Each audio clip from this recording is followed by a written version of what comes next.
Cannot swords be turned to plowshares? Can we and all nations not live in peace? In our obsession with antagonisms of the moment, we often forget how much unites all the members of humanity. Perhaps we need some outside universal threat to make us recognize this common bound.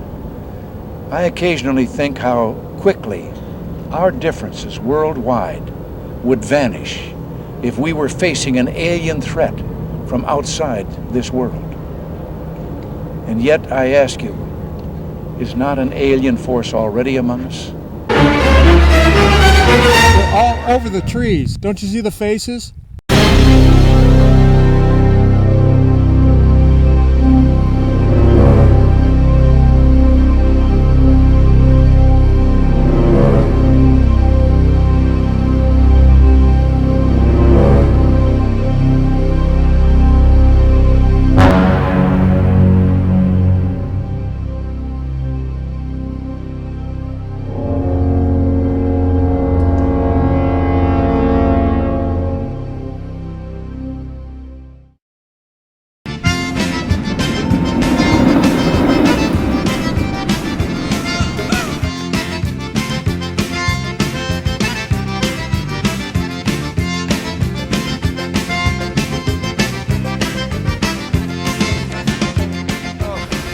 I never thought when I come to New Orleans we'd have Pacific Northwest weather, but well, here it is. Enjoy it while you're here. The weather kind of fits the mood of what you've been looking into for the last 4 months.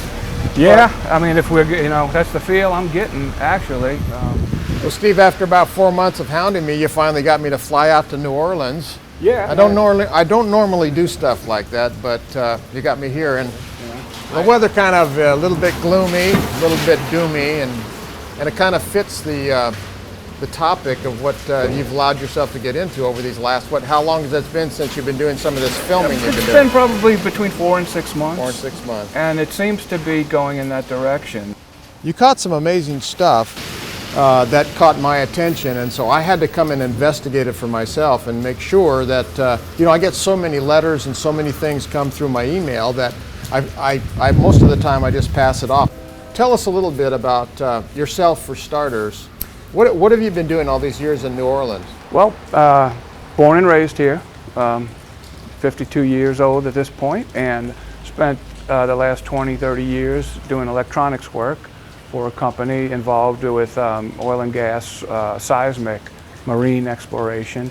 But other than the 8-hour-a-day effort I put in there, I have been involved with trying to document some of this phenomenon that's taken place. So your camera was actually capturing things that your naked eye wouldn't see. Exactly, and that's really what intrigued me, is what I was seeing in the downloaded footage I was not seeing with the naked eye, and I found that pretty unusual. Tell us some of the things that you were seeing that were anomalies that you captured on your camera. The original footage had a glowing ball of light that was in every single video that I ended up downloading. This ball of light was included, and there were a particular pattern of lights associated with it, which gave an outline to what would look like some sort of a craft or a vehicle.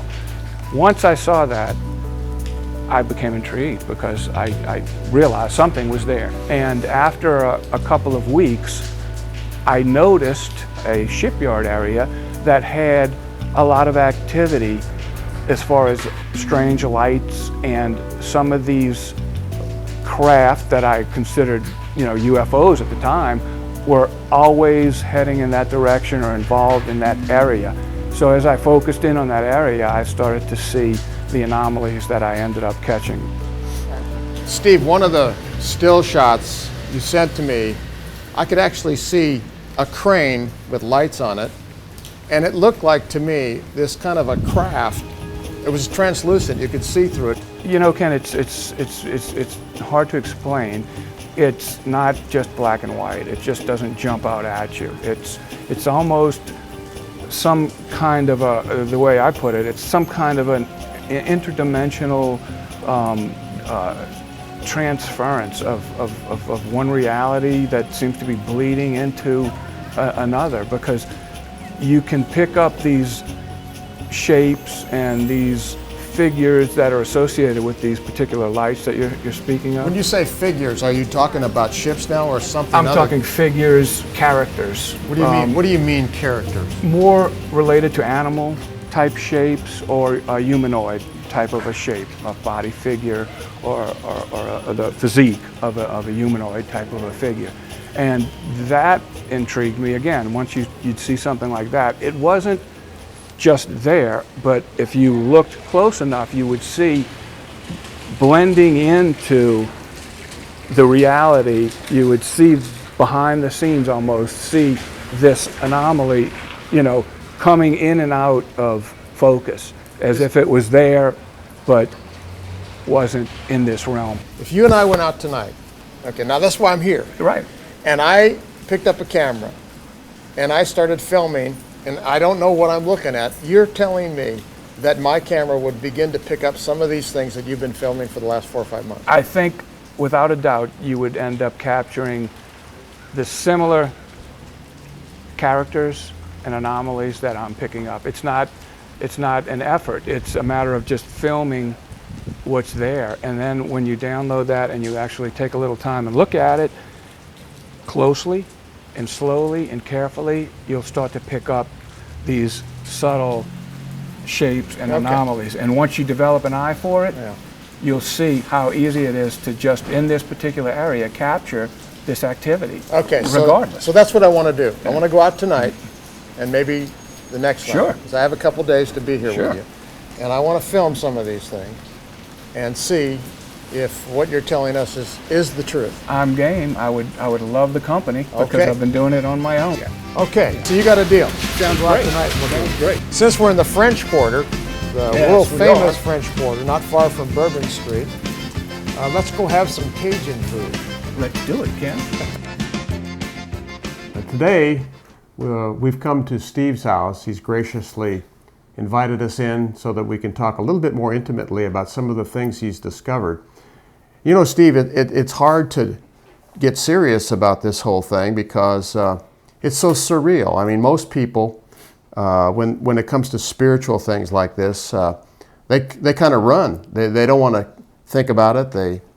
They get frightened by it, or they get intimidated, or it's not part of their general thinking. So when we talk about spirituality and spiritual phenomena like this, it's hard to get it out and talk to people about it.